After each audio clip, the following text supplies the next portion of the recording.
Նայեք, այլևս կարծում եմ մանավանդ ՄԱԿ-ի արձագանքից հետո կարիք էլ չկա գաղտնիք պահելու։ Մի այսպիսի խոսակցություն ասեմ, երբ դեռևս նախորդ տարի խիստ կալանքի տակ էին գտնվում բոլոր մեղադրյալները, Սույն գործով անցնող պաշտոնյաներից մեկի հետ մասնավոր զրույցում, երբ որ հարցնում էի, ասում էի, լավ, դուք իրապես հավատում եք այս ահաբեկչության մեղադրանքին, թե չէ, այսպես հնչեց կարծիք, դե հիմա սկզբից այսպես էր պետք, հետագայում դատարանում արարքը կվերավորակվի։ Ու դե բնականաբար սա գալիս էր հավաստելու մեր սկզբնական այդ համոզմունքը, որ տերորիզմի մեղադրանքը պարզապես այս մեդիա ահաբեկիչներին, այս իշխանությանը պետք էր ուղղակի որպես կլիշե արատավորելու սրբազան պայքարը եւ իր մասնակիցներին։ Ու բնականաբար ես այդ ամեն ինչը այլևս դիտում եմ, քանի որ նաև կհիշեք վերջերս համանման տեղեկատվությամբ դատական նիստերի ժամանակ կիսվեց նաև պարոն Արթուր Սարգսյանը։ Այսինքն մեծ հաշվով այս գործընթացի մասնակից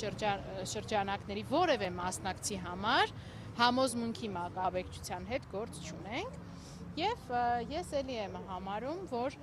Արայիկ Հարությունյանի չակերտավոր ասած լեզվի սայթակումը ամենևին լեզվի սայթակում էլ չէր։ Իրենք արդեն իրենց սև գործը արած, այդ ահաբեկչության կլիշեն հանրության լայն շրջանակների մոտ տարածած լինելով եւ կարծում եմ, որ ձախողած լինելով, հիմա արդեն սկսում են կամաց-կամաց հետ քայլանել։ Եվ նաեւ հիշենք, որ կարծեմ նախորդ նիստին Մարիաննա Ղահրամանյանը երբ Արուսյակ Ջուլհակյանին հարցրեց, նաև հիշեցրեց այն մասին, որ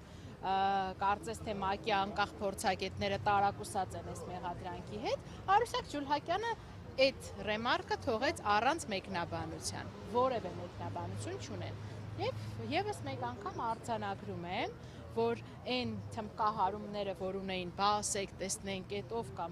հեղինակավոր միջազգային կառույցներից, որ կասկածի տակ է դնում Հայաստանում քաղբանտարկյալների բացակայությունը, արդեն կարող ենք ասել, որ դա այլևս իրողություն է, միջազգայինորեն կասկածի տակ է դրվում, մտահոգություններ են արտահայտում այն մասին, որ Հայաստանում կան քաղաքական հետապնդումներ։ Այսինքն Տիկին Սողոյան, սպասենք առաջիկայում, որ այս գործով վերավորակում կլինի հոդվածը։ Ես, այո, ինձ թվում է այլևս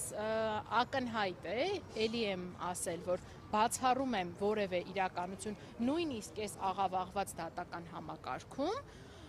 որ կարող է ինչ-որ մի տրամաբանությամբ այս ամեն ինչի արդյունքում կայացվել մեղադրական դատավճիռ ահաբեկչության մեղադրանքով։ Դա ուղղակի չի կարող լինել։ Չես կարող մի փաստաթուղթ կարդալ սկզբից մինչև վերջ ու համոզմունք ձևավորել, դե որ ուրեմն սա ահաբեկչություն էր։ Կարծում եմ, որ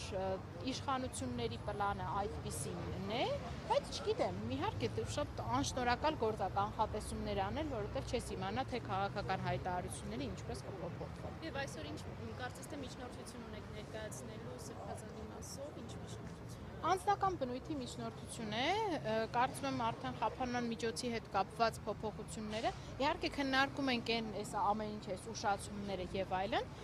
որ նաեւ իրենց բնույթով էլ կարող են փոփոխել խափանման միջոցը, որովհետև նախորդիվ շատ ժամանակ խոսում ենք, ասում ենք, տեսեք, մարդկանց, որ ազատում եք տնային կալանքի կամ կալանքի ռեժիմից, մարդիկ շատ ավելի բարեխիղճ են գալիս ժամանակին են ներկայանում դատական նիստին, քան եթե այդ ամեն ինչը դնում է պետության հոգացության ներքո։ Եվ ամեն անգամ նախագահող դատավորը ասում է, դե սրանից հետո շատ ավելի խիստ կլինեմ, ել չի լինի նման բան, կքննարկեմ այդ հարցը, բայց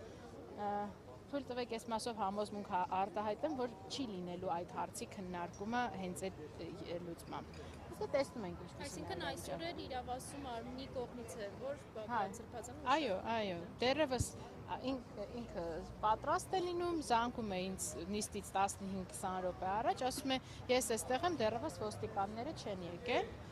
Ու նոր էլ խոսեցինք, արդեն 3 անց էր, դեռևս ոստիկանները չէին ժամանել։ Սողոյան առնելով, որ բազմաթիվ ԿՊ պատգամավորներ իրենց ֆեյսբուքյան էջերում, այդ թվում ազգային ժողովի ամբիոնից արդեն շտապել էին Բագրատ Սրբազանի տերորիստ հրապարակը ուսունել տարածել դա, չպետք է արդյոք նրանց հետո պատասխանատվության ենթարկել, որովհետև կստացի, որ տուն մասից կարող են այսպես կուտակավորել, արմատավորել դա հանրության մեջ եւ մնալ անպատիժ։ Այս մասերով մենք էլի դատական հայցեր էինք ներկայացրել հենց այդ նույն եւ անմեղության կանխավարկածի եւ նաեւ այն որակումներում, երբ որ արդեն սահմանը հատում էր ողջամիտ քննադատության ու վիրավորանքի էր վերածվում։ Մենք այս գործերով արձանագրեցինք մի շատ հստակ տրամաբանություն։ Քաղաքական վերնախավին ամենահայտարակ վճիռներով արդարացվում էին։ Նույնիսկ ունեինք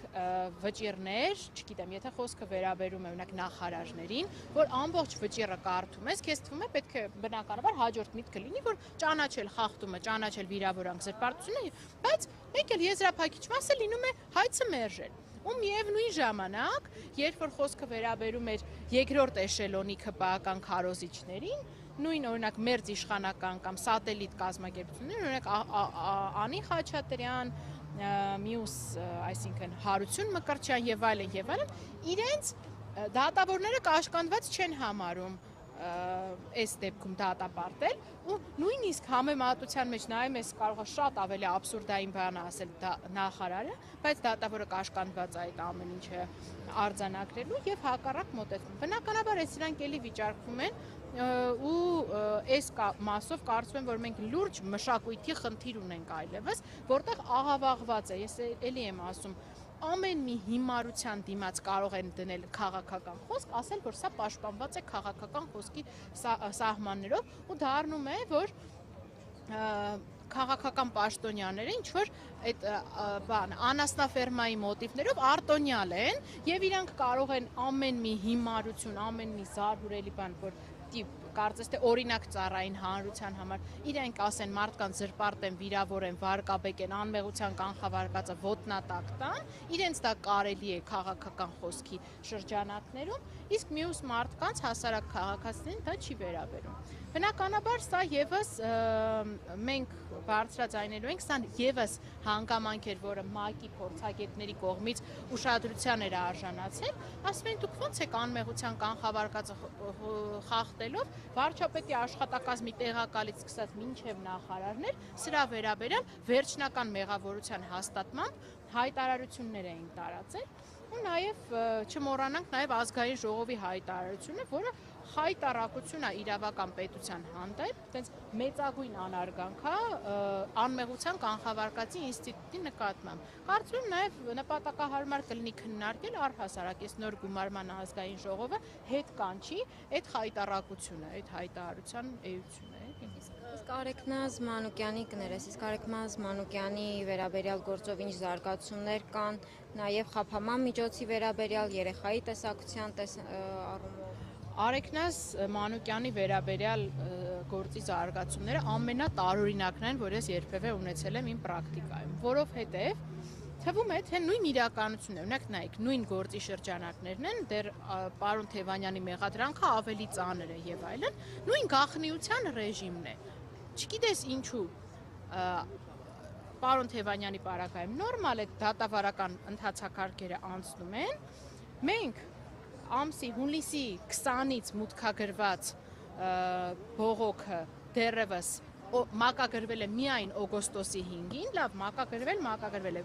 մենք կարծեմ այսօր պետք է որ մուտքագրենք նաև դատավոր Մանվել Շահվերդյանին կարգապահական պատասխանատվության ենթարկելու հարցը, որովհետև որևէ բացատրություն չկա, թե ինչու ավարտված կալանքի միջնորդության վարույթով 9 օր հետո է միայն դատավոր Շահվերդյանը ուղարկել նյութերը գրասենյակ եւ այս պարագայում լավ հիմա էլ սպասում ենք ամսի 5-ից սկսած մեզ այսինքն 5-ից հետո պետք է որ որոշումը լինի մեզ վերաքննիչ դատարանից ասում են որ մենք վարույթ ընդունելու որոշումը ուղարկել ենք չենք ստանում դուրս են գալիս Արեգնազ Մանուկյանի գործով նյութերը ու այդպես էլ տեղ չեն հասնում իրոք չեմ կարողանում բացատրել այս ձգձգումները ինչն են ու մտավախություն ունեմ նաև հաշվի առնելով որ կարծեմ Պետրոս Ղազարյանի մոտ վերջերս քննչական կոմիտեի նախագահի տեղակալը հայտարարել է որ հայտարարել է, որ Անդրանիկ Թևանյանի մասով գործը ցանկանում են ավարտել եւ ուղարկել դատարան եւ մտավախություն ունեն, որ այս ձգձգումները այն միտումը ունեն, որ Արեգնազ Մանուկյանի գործով եւս այդ արագ գործի ավարտը հայտարարեն այնպես, որպեսզի այլևս վերաքննիչ դատարանը կաշկանդված լինի Արեգնազ Մանուկյանի կալանքը փոփոխելու հարցում, որովհետև այդպիսի նախադեպային պրակտիկա ունենք, եթե արդեն գործը գնում է հիմնական դատավորի մոտ, արդեն նախաքննական կալանքի վերաքննիչ բողոքի դատավորը կաշկանդված է լինում այդ հանգամանքով։ Սա մեկ եւ սահմանափակումները չնայած, որ սկսած մարդու իրավունքների պաշտպանից դա քննադատել են, նույնիսկ ԿՊԱ-կան падգամավորուհիները ցավ են ապրում եւ չեն կարողանում հոդաբաշխ բացատրություն որևէ տալ, թե ինչով պետք է 13 տարեկան երեխան խոչընդոտել այդ վարույթի ընթացքին։ Այդուհանդերձ օրերը մոտենում են, այսօր եւս առավոտյան Տիկին Մանուկյանը զանգահարել էր, ասում էր ամսի 19-ին լրանում է աղջկա 14-ամյակը, ինքը նույնիսկ հնարավորություն չունի հեռախոսով իր երեխային շնորհավորելու։ Այո, հետապնդում են, սա անմարդկային ուրիշ բացատրություն չունի։ Սա անմարդկային վերաբերմունքի ուղիղ դրսևորում է, որը ունի պատժիչ, կանխարգելիչ նպատակ քաղաքական գործունեությամբ զբաղվող մարդկանց նկատմամբ։